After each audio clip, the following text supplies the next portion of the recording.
Bonjour, bonjour à tous. Merci de nous rejoindre, encore très nombreux. Et donc, bienvenue sur ce webinaire. On va aborder la question de la transition énergétique de l'immobilier tertiaire d'un point de vue global. On va refaire un point sur toutes les nouveautés.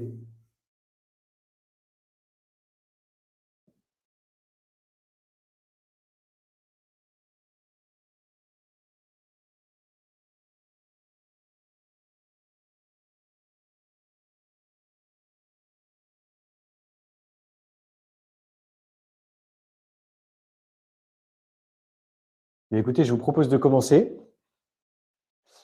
Donc, l'objet là de ce petit moment, c'est un rappel très rapide d'Alterwatt, de qui on est, et puis ensuite rentrer dans le contexte réglementaire, économique. Parler un peu aussi de peut-être plus du présent, de 2026, des nouveautés, de ce qui a un petit peu changé, des détails qui comptent.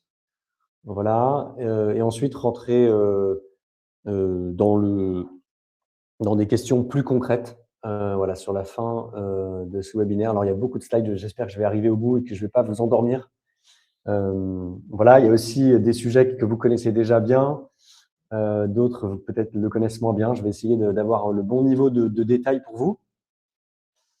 Et alors, petite originalité, on va commencer justement pour bien vous tenir éveillé durant ce webinaire. On va commencer par un quiz, juste après la présentation d'Alterwatt. Donc Alterwatt, que vous connaissez, je pense, beaucoup. On est spécialisé dans l'efficacité énergétique des bâtiments. On est un bureau d'études, mais on est aussi un intégrateur de GTB avec notre marque Alterbax. On a 3 agences, Paris, Rennes et Lyon. On a une satisfaction client qui ne baisse pas, 4,7 depuis 2023. C'est notre grande fierté. On est 50 avec nos 3 valeurs confiance, excellence et engagement. Nous existons depuis 6 ans avec 700 clients. Et vous avez la liste des thèmes qui sont notre expertise. Allez, c'est parti pour le quiz. Donc, vous allez voir s'afficher à l'écran des questions. Vous allez pouvoir voter. Ne vous inquiétez pas, votre nom n'est pas retenu. C'est plus une forme de sondage sur des sur des ordres de grandeur plutôt de la transition énergétique des bâtiments. Alors, pardon, je vois que quelqu'un dit qu'il n'y a pas de son et d'image. J'espère que vous êtes bien la seule et que ce n'est pas global. N'hésitez pas à me le confirmer dans le chat. Alors, mes équipes me disent que c'est bon. J'espère que ça fonctionne. Ok, je suis rassuré, j'ai une petite crainte. Donc, je continue et je vous envoie la première question de notre quiz. Voilà, normalement, vous avez à l'écran la question et vous pouvez voter. Je vous laisse quelques secondes. Avec cette question, de combien de degrés l'Europe s'est-elle réchauffée depuis l'ère pré-industrielle? Voilà, je vois les votes qui arrivent.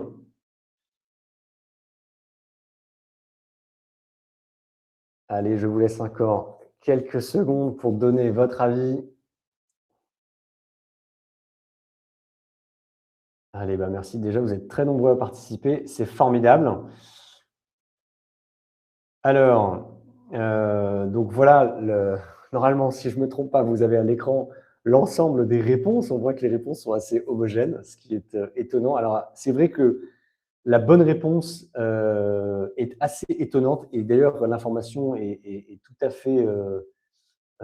fait nouvelle puisqu'elle a été donnée par Copernicus, donc, qui est un institut de l'Union européenne qui s'occupe de faire ce calcul. Et donc là, normalement, si je ne me trompe pas, vous avez la réponse à l'écran. Eh bien, plus 2,5. Ce chiffre est absolument ahurissant. Il a été donc calculé tout récemment par Copernicus. En fait, en réalité, en Europe, il est un peu biaisé parce qu'il est extrêmement porté par la partie nord de l'Europe et notamment la Norvège, tout ce qui va toucher au pôle Nord. Et donc, dans ce contexte-là, on a par exemple ici une station météo qui est à Svalbard, donc un aéroport en Norvège, où donc vous avez la moyenne alors, de la période plutôt récente qui fait le 0, et vous avez après les écarts donc sur des moyennes d'été. Et voilà. Et vous voyez vraiment, là, l'échelle est hallucinante, hein. On part d'une période où on était plutôt à moins 1,5 par rapport à la moyenne. Et là, on est plutôt à plus 3 par rapport à la moyenne, enfin, pardon, plus 2 par rapport à la moyenne récemment. Donc voilà, vous vous rendez compte que au niveau européen, ce sont des années toutes récentes. En fait, on parle vraiment de ces 4 dernières années. C'est ces 4 dernières années qui sont de très loin les plus choquantes. Et on pourrait ajouter aussi le printemps de 2026. Voilà donc une information intéressante pour notre contexte. Je vous envoie la deuxième question tout de suite. Hop. Voilà, normalement, vous avez à l'écran la deuxième question. On part sur un tout autre sujet. Quelle est la proportion de GTB installée, pardon, quelle proportion de GTB est actuellement inexploitée? Pardon. Donc, vous savez, il y a beaucoup de GTB qui ont été installés récemment parce qu'il y a le décret Bax, aussi parce qu'il y a eu des aides. Mais en fait, la réalité sur l'utilisation réelle de ces GTB est assez choquante. Je donne déjà des indices. Allez, je vous laisse encore quelques secondes pour répondre avant de vous afficher la réponse qui n'a pas été calculée par Alterwatt, mais par un organisme qui s'appelle le GIMELEC. Voilà. Eh bien, merci pour toutes vos réponses. Je vais vous afficher, alors déjà, vos propres réponses que normalement vous avez à l'écran. Donc là, vous avez vos réponses et je vais vous donner la réponse donc, du GIMELEC. Alors, hop. Hop là, voilà. Donc là, vraiment, vous avez à l'écran la réponse du GIMELEC. Il s'agit de 55%, donc effectivement quasiment 60%. C'est vrai que c'était un peu piégeux, c'est très proche. Et voilà, c'est une information plutôt négative, hein. Désolé, ça fait déjà deux informations négatives. Mais donc, oui, on installe des GTB, mais oui aussi, malheureusement, elles sont aujourd'hui non exploitées ou mal exploitées en grande partie. Et c'est là un problème dont nous allons parler. Et je vous propose de partir sur la question suivante. D'après vous, quelle proportion des assujettis au décret tertiaire n'ont jamais rien fait sur Opérate? Je vous laisse donner votre avis maintenant.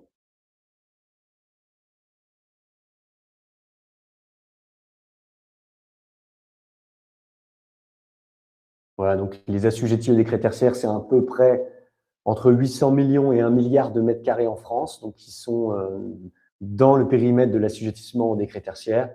Et donc sur cette partie-là, eh bien, de nombreux acteurs n'agissent pas. Et la question, c'est quelle est la proportion? À votre avis? Eh bien, merci pour ces votes. J'affiche vos résultats à l'écran.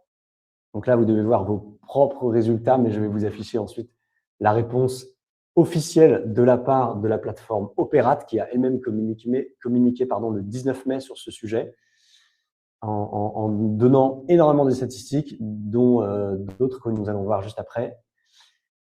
Et la réponse à la question, eh bien, c'est 45%. Voilà, donc environ 45% des assujettis n'ont rien fait. Ce chiffre est encore négatif, je suis désolé, ça fait 3 fois que je vous donne des chiffres négatifs. En tout cas, il dit quelque chose. Mais vous allez voir, les chiffres suivants seront plus positifs. Voilà, en tout cas, retenez que 45% des assujettis au décret tertiaire n'ont aujourd'hui pas agi en déclarant leur consommation. Eh bien, allons dans la quatrième question. Pardon, pas du tout. Hop, enquête. Quatrième question. Et là, on rentre dans des chiffres plus positifs. Quel pourcentage des assujettis au décret tertiaire ont déjà atteint leurs objectifs 2030 selon vous? Alors attention, on parle que de ceux qui ont déclaré, puisque ceux qui n'ont pas déclaré, on ne sait pas. Donc effectivement, ça réduit déjà de moitié. Voilà, merci. Merci pour votre avis. Voilà, encore quelques secondes pour répondre à cette question.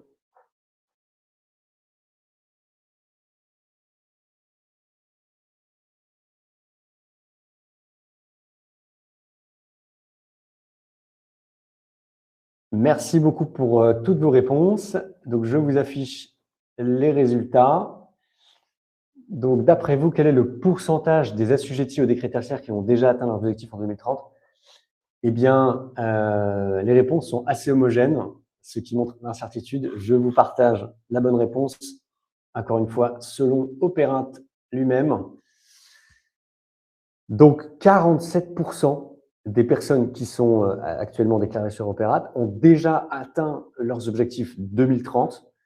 Voilà, donc c'est plutôt un bon score. Pour information, nous, à Alterwatt, on est à 54% sur nos clients. Donc voilà, c'est plutôt positif. En fait, il se trouve que voilà, la moitié des gens, en gros, qui ont entrepris le décret tertiaire ont réussi. Donc c'est quand même positif. Voilà, et je vous propose d'aller sur la dernière question de notre enquête. Hop. Voilà, normalement, vous avez à l'écran la question: de combien de pourcents les assujettis au décret tertiaire ont réduit leur consommation de gaz à effet de serre, donc en comparant 2010-2019 à 2024. Donc la question, c'est de combien on a réussi à réduire les gaz à effet de serre grâce au décret tertiaire, en fait.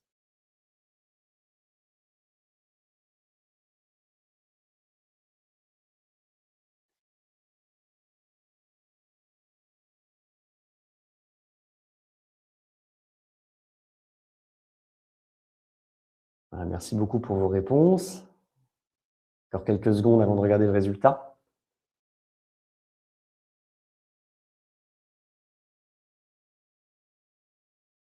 Voilà, merci à tous. Je partage vos résultats avec tout le monde, et en fait, je vais aussi vous partager maintenant la réponse de Operat par rapport à cette question, puisque Operat s'est lancé dans un calcul de bilan de GES de ses assujettis, et bien de 32%. Donc c'est quand même aussi un chiffre sincèrement positif.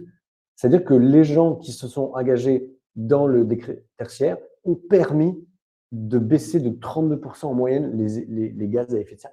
C'est quand même assez important, et c'est franchement une bonne nouvelle. Alors on sait, c'est lié à un contexte, le prix de l'énergie, tout ça, on va en parler. Mais voilà, donc retenez ce chiffre. Grâce au décret tertiaire, le bâtiment tertiaire, donc ceux qui ont joué le jeu, parce qu'effectivement, ceux qui n'ont pas joué le jeu, on n'a pas les données, mais ceux qui ont joué le jeu de la déclaration Operat, à savoir donc à peu près la moitié, eh bien, et ont permis ces 32% d'économie de gaz à effet de serre en moyenne, ce qui est quand même franchement une bonne nouvelle. Voilà, si vous voulez plus de statistiques comme ça, allez directement sur la plateforme Operat. Donc, ils ont publié un rapport il y a une vingtaine de jours. Bien, merci beaucoup pour votre participation à ces 5 questions. Et je vous propose de continuer avec donc un peu de réglementaire. On a appelé cette partie la base. C'est le moment où, parmi vous, certains ne connaîtront peut-être pas beaucoup, et je vais essayer de rentrer dans le détail assez pour eux. Et en même temps, je ne voudrais pas passer des heures sur des choses que vous connaissez probablement déjà bien. Voilà, peut-être que vous êtes directeur technique ou directeur RSE, ou directeur des services généraux, et dans ce contexte-là, vous avez probablement déjà bien travaillé ces réglementations. Je vous les ai mis sur une espèce d'image un peu comme on appelle la big picture. Vous allez retrouver évidemment le décret tertiaire, le décret Bax, son petit frère, la loi DADU, la loi LOM et la loi APER. Alors, la loi LOM, je rentre un tout petit peu dans le détail parce qu'on ne va pas en reparler après, puisque ce n'est pas une des spécialités d'Alterwatt. C'est juste qu'effectivement, quand on s'intéresse à son bâtiment et ses parkings, eh bien, la loi LOM vient s'immiscer, si je peux me permettre, dans cet ensemble de réglementations. Donc voilà, pour rappel, elle demande au parking de plus de 20 places de mettre en place des bornes de recharge de véhicules électriques sur environ 5%. 5%, c'est pour simplifier. Voilà, avec une petite exception pour les petites PME. Voilà, donc je vais rentrer dans chacune des cases, mais pas trop longtemps parce que je sais que certains d'entre vous connaissent déjà très, très bien, en particulier évidemment le décret tertiaire qui est cette réglementation un peu chapeau pour le tertiaire, donc qui demande de faire une réduction de la consommation d'énergie finale de 40% d'ici 2030, ou d'atteindre des valeurs absolues qui sont des valeurs qui sont fixées en fonction de votre type de bâtiment et de l'emplacement géographique de ce bâtiment. Et ces deux objectifs, voilà, vous donnent une courbe en fait de réduction de votre consommation d'énergie finale. Alors attention, un petit détail, l'énergie finale, c'est l'énergie que vous consommez, l'énergie qui vous est facturée finalement. Avec un petit détail, corrigé de certains coefficients. Par exemple, les réseaux de chaleur comptent moins que l'électricité. Voilà, il y a des petits coefficients qui vont permettre que certains types d'énergie finalement soient comptabilisés plus faiblement dans votre somme de consommation totale annuelle. Voilà, c'est aussi une réglementation, je la rappelle, qui prévoit des sanctions euh, pour ceux qui n'atteindraient pas leurs objectifs en 2030, sachant que ce sera des sanctions qui seront étudiées en 2031 lors de la déclaration de 2030. Voilà, c'est aussi évidemment un décret qui impose du coup de déclarer ses consommations d'énergie tous les ans sur Opérat avant le 30 septembre, mais ça, vous le savez sûrement.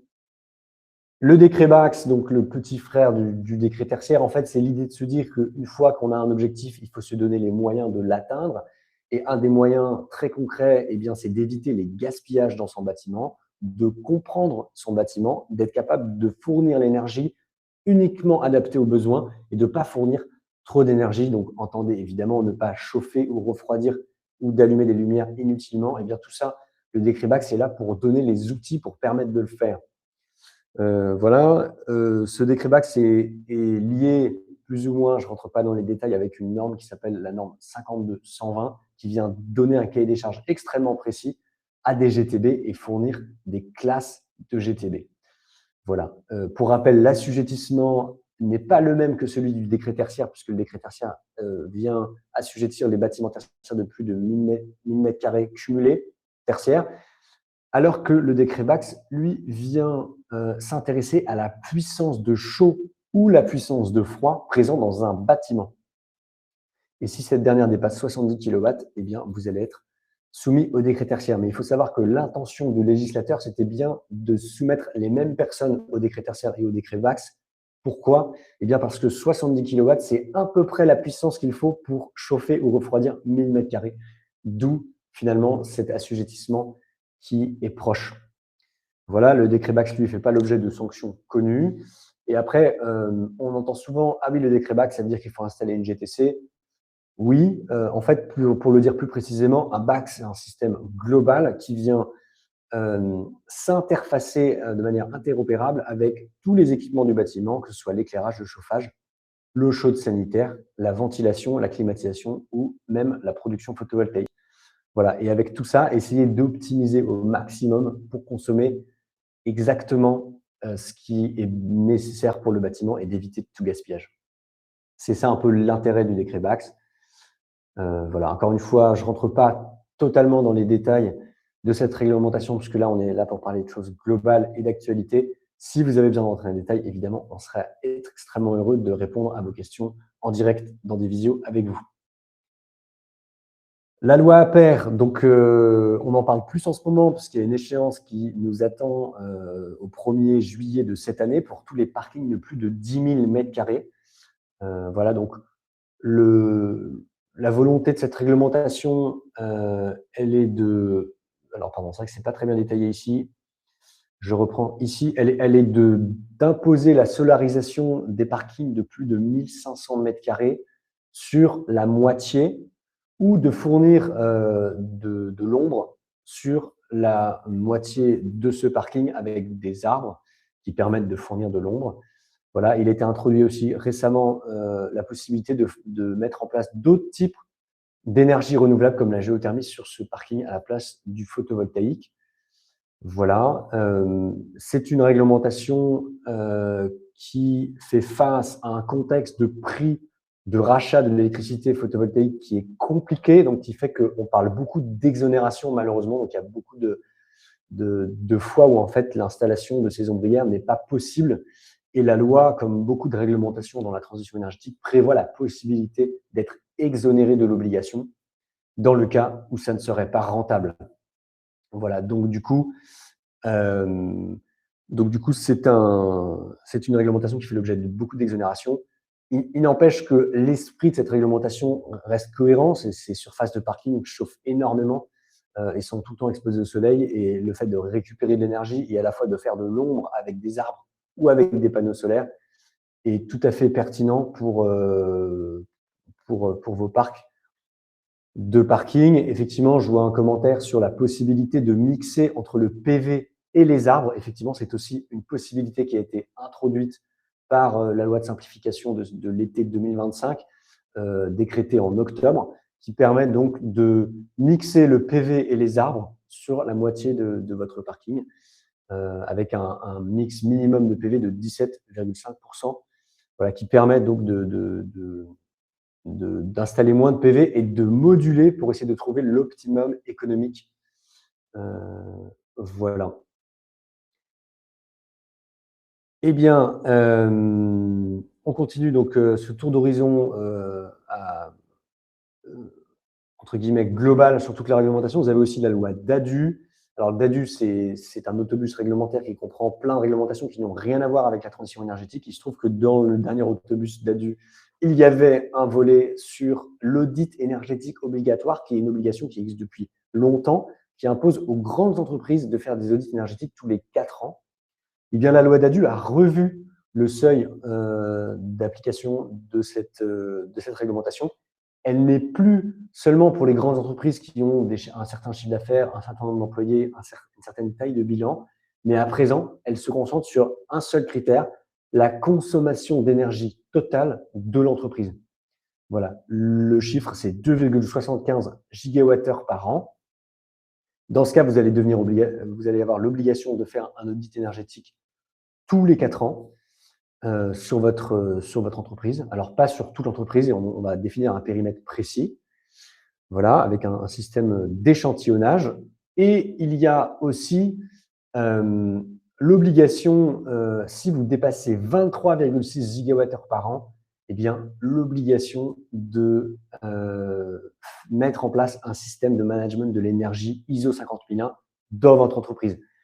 Voilà, alors vous allez me dire, mais comment je sais combien mon entreprise consomme dans son ensemble? C'est vrai que c'est un travail assez compliqué d'agréger toutes vos consommations énergétiques de votre entreprise pour savoir quel seuil vous dépassez en gigawattheures par an. Il faut savoir que Alterwatt a compris ce problème et a mis en place sur son site internet un petit simulateur qui vous permet, avec des ordres de grandeur, de savoir si globalement votre entreprise consomme plus ou moins que les 2 seuils que nous venons d'évoquer. Donc, on se base sur un nombre de véhicules, puisque, pardon, ce n'est pas seulement la consommation des bâtiments, j'aurais dû le dire depuis le début, c'est aussi la consommation de vos véhicules ou la consommation de vos process. Voilà, nous, on s'est concentré uniquement pour le tertiaire, donc on a enlevé la partie process. Notre simulateur prend uniquement en compte donc la flotte de véhicules et votre patrimoine immobilier. Et ça permet d'estimer à peu près la consommation d'énergie que vous pourriez avoir et donc peut-être le seuil que vous pourriez dépasser. Évidemment, si vous êtes proche du seuil, il faudra faire un travail pour savoir exactement quelle est votre consommation à vous et savoir donc si on met en place la loi DADU. Alors, je vois plein de questions. C'est vrai que je devrais essayer d'y répondre. En même temps, j'ai pour objectif de ne pas trop rentrer dans le détail pour pouvoir arriver au bout de cette grande image de où on en est. J'ai quand même envie de répondre à quelques questions. On me demande si le sujet du SIRET, comment ça s'articule avec la loi DADU. Eh ben, la loi DADU, ça s'agrège au niveau de l'entreprise, donc au niveau du SIREN. Et c'est vraiment par rapport aux locaux que vous exploitez, par rapport au contrat d'énergie que vous avez. Voilà, donc entre guillemets, si on simplifie, un SIREN, c'est une entreprise, c'est une structure juridique. Elle a normalement des mandataires sociaux qui ont le pouvoir de signature et c'est eux qui ont probablement signé les contrats d'énergie. Eh bien, tous ces contrats d'énergie agglomérés plus les consommations des véhicules, plus les consommations des process, mis ensemble, on en fait la somme et on regarde si oui ou non on dépasse la consommation. Donc, c'est vraiment à l'échelle de l'entreprise dans son ensemble. Donc, si vous avez 5 SIRET qui commencent tous par le même SIREN, eh bien, c'est bien la somme de tout qui va faire l'assujettissement à la loi DADU. Voilà, et ensuite on pose la question de l'échantillonnage. Donc en fait, effectivement, on ne va pas auditer l'ensemble du site, on va se concentrer sur 80% de la consommation. Et ces 80% de la consommation, on va faire, attention, accrochez-vous bien, la racine carrée du nombre de sites qui produisent ces 80% pour trouver le nombre de sites qui feront l'objet de l'audit. C'est assez compliqué. Là, pareil, on rentrera dans le détail peut-être en one-to-one avec vous. Si vous pensez que vous dépassez le seuil, eh ben, on en parle et on va regarder effectivement le périmètre exact qui fera l'objet de l'audit. Et voilà. Et maintenant, peut-être parler un peu plus de ce qui se passe maintenant, parce que ça, c'est des réglementations, finalement, on en parle depuis un certain temps, on les connaît. Moi, j'ai envie de vous parler du présent, de ce qui fait que, eh ben, que cette transition énergétique, elle prend une tournure peut-être un peu différente. Et c'est vrai, il y a le sujet de la souveraineté qui est tombé comme ça un peu d'un coup, on va dire un peu grâce à peut-être la Russie et grâce à ce qui se passe dans le détroit d'Ormuz. On a eu coup sur coup ces deux chocs énergétiques, le choc du gaz russe en 2022, le choc du pétrole il y a 100 jours, puisque ça fait 100 jours que malheureusement il y a cette guerre dans le détroit d'Ormuz. En fait, ça a créé une convergence finalement d'intérêts vers cette volonté de décarboner, de devenir indépendant énergétiquement. Et ça a confirmé cette volonté aussi de sortir du gaz et du fioul finalement en Europe, ça l'accélère. C'est quand même un paramètre important. Alors c'est paradoxal puisque ce qui se passe, c'est que oui, les prix de l'énergie augmentent, donc oui, on a envie de sortir du gaz et du fioul. En même temps, voilà, ça augmente les taux d'intérêt, donc ça fait que les projets immobiliers deviennent plus compliqués. Donc finalement, les capex pour financer la sortie de ces énergies sont aussi plus durs à trouver. Donc ça crée une espèce de crispation que l'on observe bien chez nos clients. Voilà, il n'empêche que là, récemment, vous avez peut-être vu la présidence de la République qui a créé cette équipe de France de l'électrification avec cette intention de se dire, bon, nous, on a le nucléaire, on veut vraiment essayer de se décarboner. Le bâtiment en première ligne, puisqu'on a en soi les solutions, hein, donc en l'occurrence les pompes à chaleur. Et voilà, donc ce gros boost sur les pompes à chaleur, avec notamment ce petit graphique que nous avons fourni. C'est un peu la nouveauté de 2026, puisque du coup, depuis le 1er janvier 2026, il y a une bonification sur l'installation des pompes à chaleur dans le tertiaire qui a été mise en place, qui est quand même absolument énorme. Et donc, dans ce contexte-là, on a fait une petite étude là, donc, qui apparaît à l'écran, qui dit que dans le cadre des pompes à chaleur géothermiques, donc pardon, qui est un cas particulier, parce qu'évidemment, on a beaucoup plus souvent des pompes à chaleur simplement RO ou même RR, mais là, dans le cadre des pompes à chaleur géothermiques, donc qui vont puiser leur source chaude dans le sol, le coup de pouce est énorme, il est de x5, et donc il vient couvrir une part importante, on a calculé jusqu'à 69% du capex de la géothermie, donc c'est quand même assez énorme. Voilà, donc on a fait différentes simulations. On peut garder son ancienne chaudière gaz comme à point. C'est une des possibilités. Voilà. Il y a une autre aide en plus qui peut s'ajouter, qui est celle du fonds chaleur, qui vient vraiment rendre les capex très faibles. Donc là, vous voyez, il y a une convergence entre cette crise sur les produits combustibles carbonés qui servent à chauffer les bâtiments, gaz et fioul, et la possibilité qu'a la France d'avoir une électricité décarbonée et les aides qui sont mises en place pour installer ces pompes à chaleur. Voilà, donc c'est quelque chose pour moi de fort. En plus, voilà, vous le savez que, par exemple, dans la géothermie, si vous consommez 1 kWh d'électricité, vous allez fournir 5 ou 6 kWh à votre bâtiment. Donc, en fait, vous allez réduire drastiquement votre consommation énergétique vis-à-vis du décret tertiaire.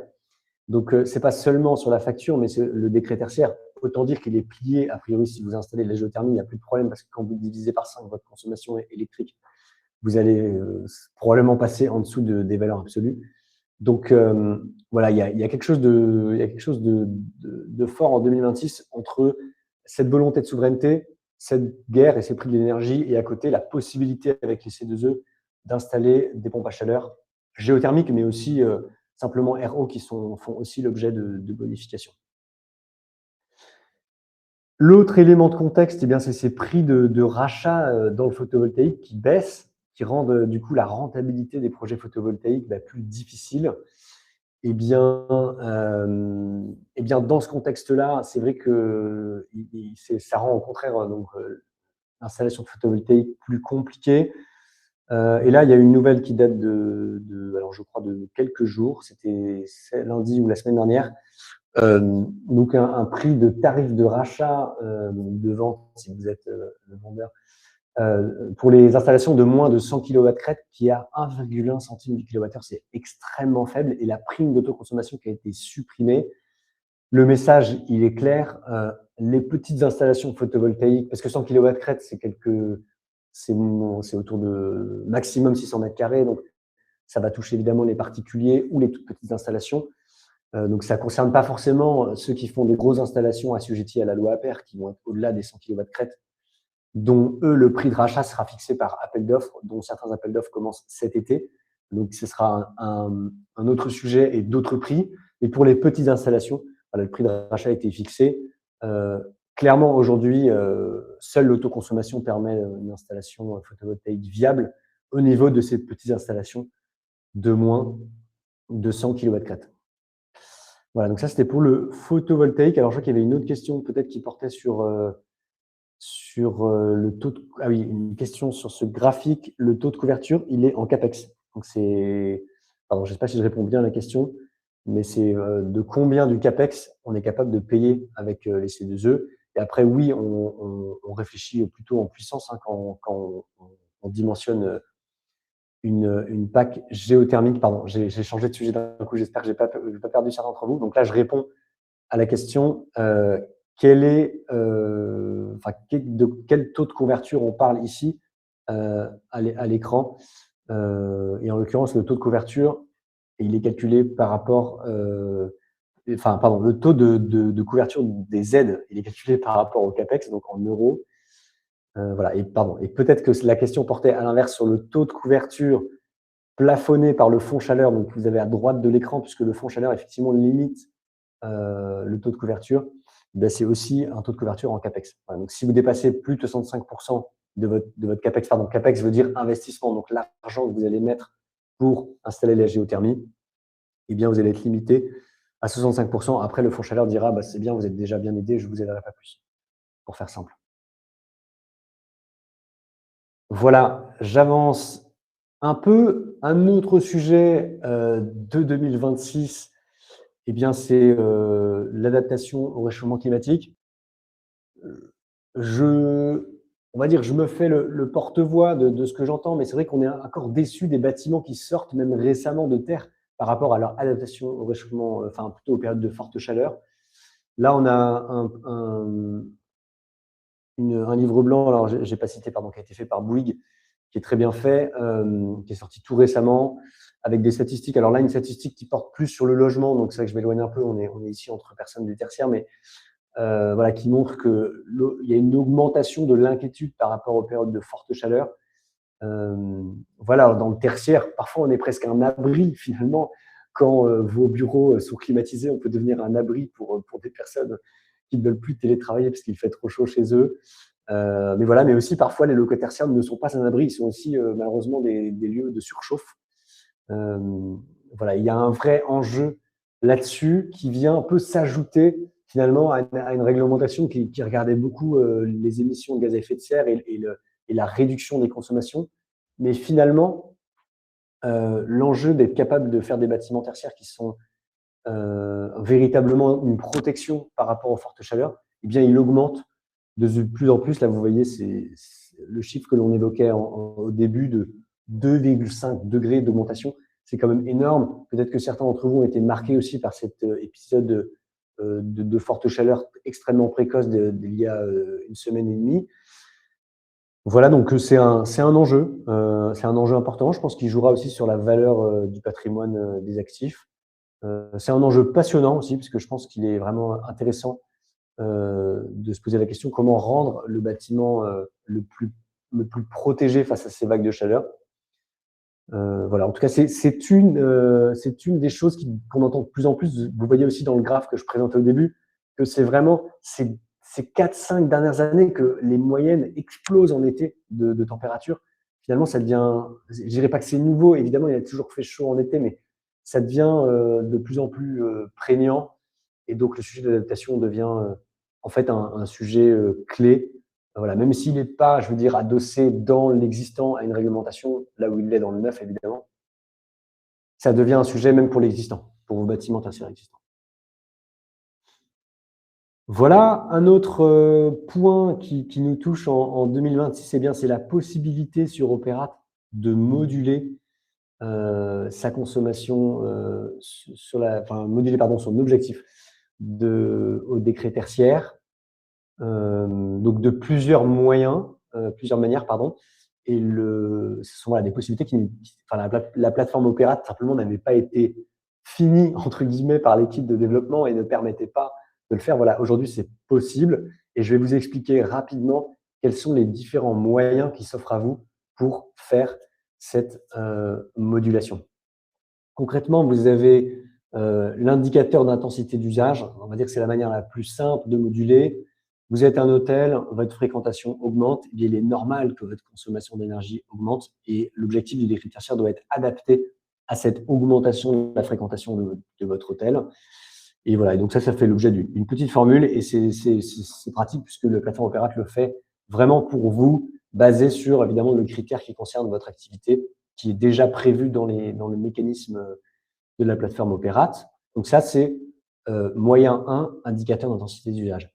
Moyen 2, ce qu'on appelle, nous, en interne à Alterwatt, les contraintes TAP, technique, architecturale et patrimoniale. En fait, on vient montrer avec une note d'un expert qu'il est impossible d'effectuer l'isolation ou telle action d'économie d'énergie pourtant prévue dans votre audit énergétique. Et donc, dans ce contexte-là, vous n'allez pas pouvoir atteindre vos objectifs. Et en fait, une fois qu'on a dit ça, on va se rabattre ensuite sur quel est le surcoût qui est engendré par ce blocage architectural, technique ou patrimonial. Et on arrive dans la dernière possibilité, la troisième option, la disproportion économique, voilà, qui nécessite du coup un dossier technique de modulation. Donc, c'est vrai que je vous comprends, ça fait beaucoup de choses à faire juste pour moduler l'objectif du décret TSA. C'est vrai que c'est un peu on va dire la cerise réglementaire sur le gâteau réglementaire. Donc là, on va venir vous aider à corriger votre objectif compte tenu du surcoût entraîné soit par un blocage architectural, technique ou patrimonial, soit simplement parce que voilà, votre bâtiment fait que ça va coûter tant de faire une ITE ou de changer d'énergie. Je ne sais pas, votre chaufferie est toute petite, il faut qu'elle soit plus grande, non, ça coûte cher. Des détails techniques qui vont venir heurter la possibilité de réaliser ces opérations. Et voilà. Et donc, le dossier de modulation, il est porté par la personne qui déclare les consommations. Donc, c'est souvent l'occupant et celui qui a les contrats d'énergie. Évidemment, comme d'autres réglementations, il peut faire l'objet d'un débat entre le preneur et le bailleur, mais qui va le faire? Voilà, il n'y a pas de… Enfin, voilà, ça peut… Enfin, voilà, il est entendu que c'est plus la personne qui porte l'objectif directement et qui le déclare. Mais il est vrai que il ne faut pas oublier que le décret tertiaire est une obligation qui touche les deux propriétaires locataires ensemble. Donc, il peut être cohérent aussi que les deux payent ensemble un dossier de modulation. Je ne rentre pas dans les détails techniques parce qu'il est assez… en fait, en réalité, c'est assez compliqué de faire un dossier technique de modulation. Il y a un système de vase communicant. Si jamais c'est, par exemple, pas du tout rentable sur l'enveloppe, mais que ça l'est beaucoup sur les systèmes, eh bien, on va, entre guillemets, transporter de la rentabilité de l'enveloppe sur les systèmes et on va finalement peut-être tout lisser et ne pas pouvoir moduler. Voilà, donc il y a quand même des détails pratiques dans ce dossier de modulation.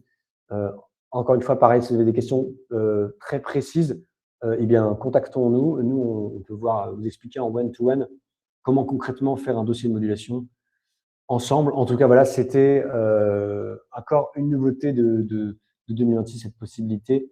Et donc, du coup, le début, nous, on est très fiers parce qu'on a même déposé le premier dossier de modulation auprès de la plateforme Opérat pour un client assez prestigieux, voilà, qui avait des problèmes effectivement architecturaux particuliers. Voilà, à présent, bon, une question peut-être qui va vous paraître un affront. Par où commencer? J'imagine que si vous êtes ici, c'est que vous avez déjà commencé. Donc, je vais aller très vite sur cette partie de l'audit énergétique qui est la première brique. Voilà, pour commencer, là récemment, on a rattrapé un client qui était assez en retard. On a fait avec lui tous les audits, toutes les déclarations au décret tertiaire. On a rattrapé toutes les années qu'il n'avait pas faites. Et bim, et là, on est reparti sur de bonnes bases pour viser 2030, avec du coup des travaux. On a même déjà commencé plusieurs travaux chez lui.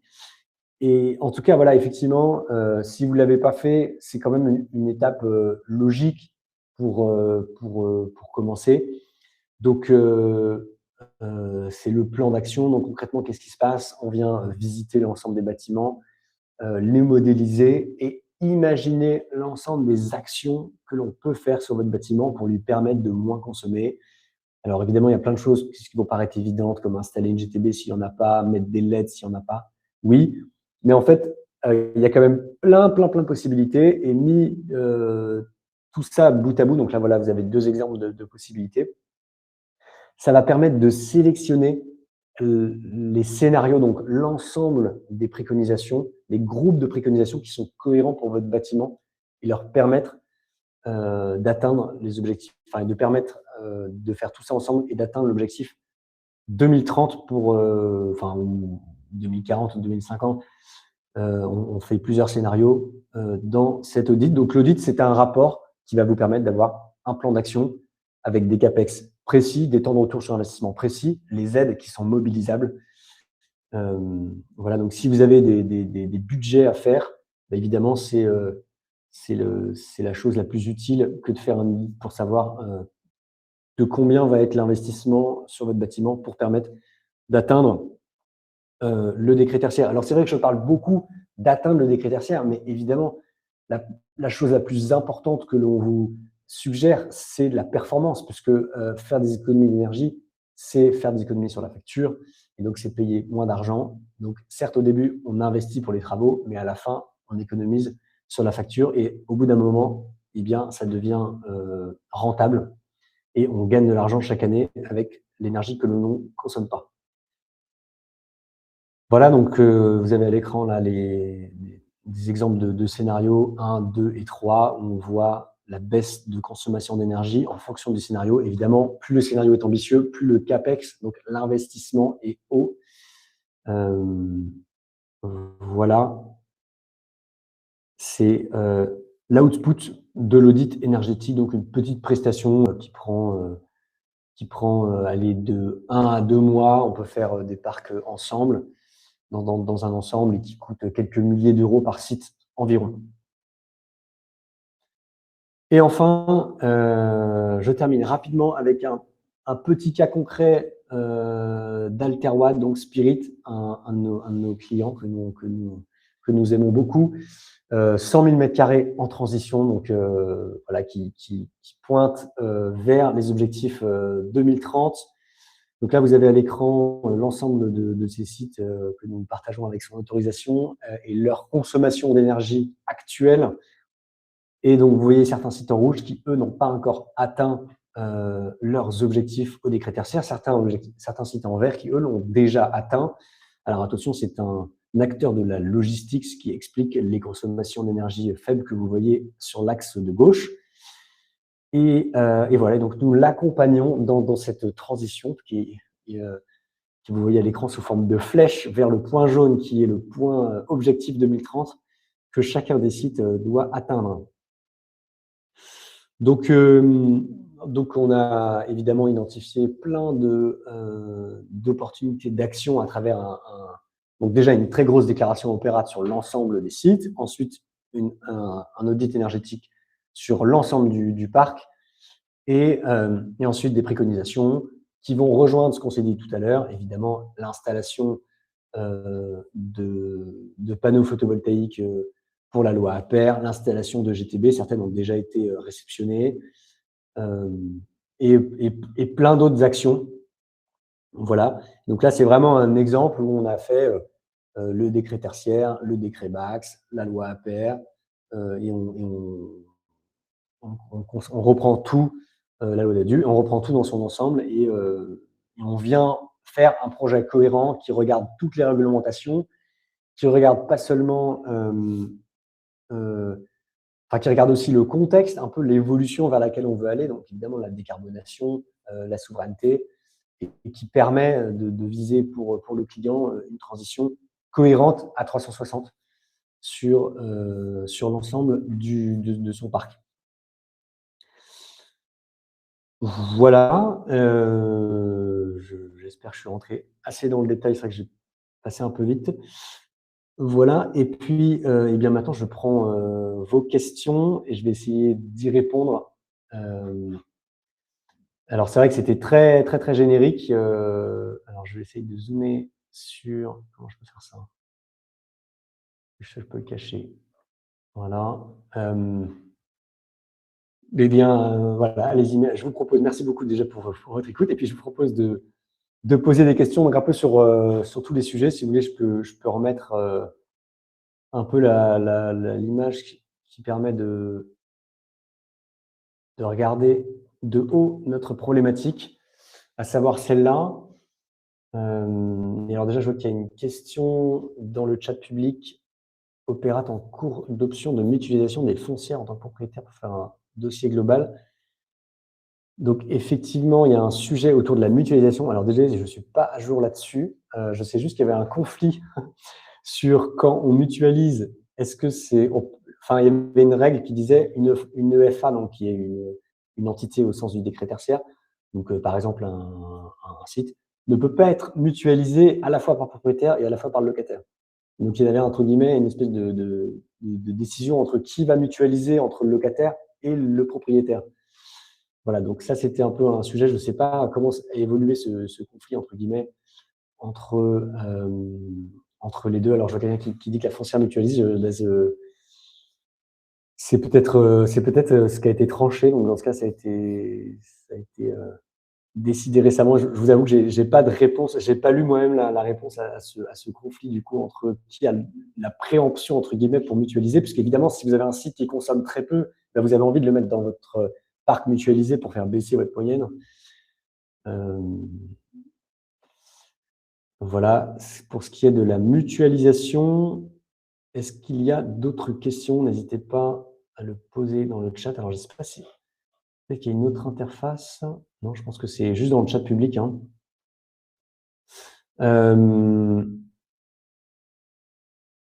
Et alors la présentation, oui, je pourrais vous la partager avec plaisir. Voilà. Que penser? Alors pardon, une question que j'ai pas vue sur les packs hybrides. Alors, par hybride, parfois on entend deux choses différentes. Est-ce que c'est le compresseur de la PAC? Pardon, donc la question c'est que penser des propositions de production de chaleur avec les packs hybrides? Et en fait, on peut soit penser que le compresseur de la PAC il tourne au gaz, ce qui est effectivement l'objet d'une start-up peut-être que vous avez suivi qui s'appelait Boostit. Il n'y a pas forcément eu le succès attendu. Et il y a aussi, quand on dit pack hybride, c'est aussi parfois une pompe à chaleur avec la chaudière gaz, soit nouvelle, soit ancienne, qui reste en appoint. Et effectivement, ça reste une solution nettement valable. Donc en fait, le gaz ne quitte pas totalement votre bâtiment. Malheureusement, vous avez un peu les deux inconvénients en termes de maintenance. Mais ça permet d'installer des pompes à chaleur qui ne sont pas surdimensionnées. Et quand vraiment il fait très froid, on va avoir la chaudière gaz qui prend le relais. Donc oui, c'est clairement une option qui aujourd'hui en pratique s'applique très souvent. Nous, quand on fait des études de faisabilité, on va souvent étudier l'option de ne pas mettre 100% sur la pompe à chaleur, mais de garder, surtout si elle est géothermique, mais de garder une chaudière gaz en appoint pour l'appel de puissance le jour où il fera moins 10 degrés dehors. Voilà, c'est sûr que la pompe à chaleur n'arrivera pas.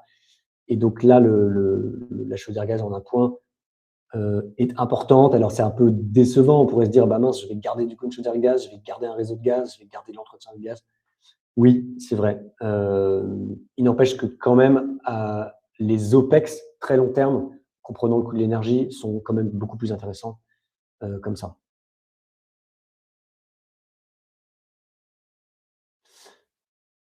Alors, une question concernant un report de la loi APER au 1er janvier 2030 pour les parkings compris entre 1500 et 10 000 mètres carrés. Alors, j'aurais dû demander avant de partir à ma spécialiste de la loi APER, mais je ne crois pas. Et alors, c'est vrai que si c'est Périfem est-ce que je crois que c'est ce que j'ai vu dans les questions, pardon, Périfem qui est un acteur, donc pour ceux qui ne connaissent pas, pardon, qui est un acteur, un syndicat côté commerçant, voilà, qui effectivement est capable d'avoir des informations en avance, souvent. En tout cas, c'est pas ce que j'ai entendu pour ma part. Et si quand je descends dans les bureaux, on me contredit, j'enverrai un mail à tout le monde pour préciser que ça a été repoussé. Mais je ne crois pas. En tout cas, je pense que j'aurais été informé. Mais je vais demander. Et si jamais on me dit que c'est le cas, je vous le mettrai dans le mail post-webinaire.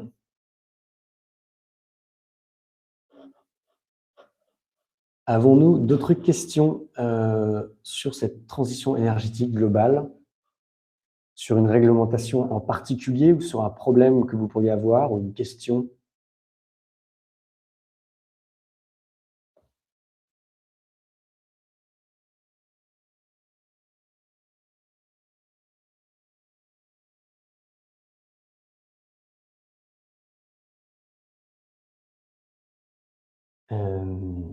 Très bien. Peut-être après quelques détails sur Alterwatt tant qu'à faire. Donc nous, si vous êtes intéressé par ce que nous faisons, donc on accompagne évidemment tout ce que vous avez vu, la modulation, la déclaration, les stratégies multi-sites. On accompagne aussi dans la copropriété et l'habitat. On n'en a pas parlé ici parce que on était concentré sur le bâtiment tertiaire, mais on pourrait parler de la loi climat et résilience, qui est un gros sujet pour la copropriété et l'habitat. Voilà, on accompagne énormément d'études de faisabilité ENR, justement, donc pour partir du gaz et du fioul, pour aller vers la géothermie, les pompes à chaleur RO. Honnêtement, vraiment, je vous le dis, je pense que c'est le moment de faire ces études pour ou non envisager les travaux, mais profiter en tout cas de ces aides qui s'arrêtent en 2030. Je précise, voilà. Et puis, évidemment, on accompagne tous les projets ensuite en AMO, MOE pour faire la réalisation. Voilà. Et on fait aussi de l'énergie management de beaucoup de sites en France où on vient simplement à un rythme complètement sur mesure, soit une fois par an, soit une fois par semaine, vérifier que le pilotage des sites est le plus optimum possible. Voilà pour nos prestations. Et je vois une dernière question. En règle générale, dans une entreprise qui s'occupe des déclarations sur Opérate, quel est le département? Ah, c'est intéressant. En tout cas, celui qui fait les déclarations sur Opérate, normalement, c'est l'entreprise qui a souscrit les contrats d'énergie. Donc, souvent, c'est ce qu'on appelle le locataire ou qu'on appelle l'occupant aussi. Ensuite, au sein de cette entreprise, ils peuvent la déléguer, c'est vrai, parfois, au property manager. Ça arrive souvent. Et ensuite, au sein de l'entreprise, quel est le département qui le fait? Eh bien, nous, on a un peu tout vu. On voit de plus en plus la RSE, finalement, qui le fait. Mais ça peut aussi être les services généraux. Honnêtement, je ne dirais pas qu'il y a j'ai pas trop trouvé de règle générale. Mais en tout cas, ce qui va être clairement le plus important, c'est l'accès aux données, la facilité à manipuler les données, parce que c'est quand même un petit peu de manipulation de données. Donc, c'est une compétence qui va être importante pour faire cette réponse, quoi. Voilà, et je vois quelqu'un qui effectivement parle aussi de l'energy manager. Évidemment, s'il y a un energy manager, je pense que c'est lui le plus indiqué. Je suis complètement d'accord.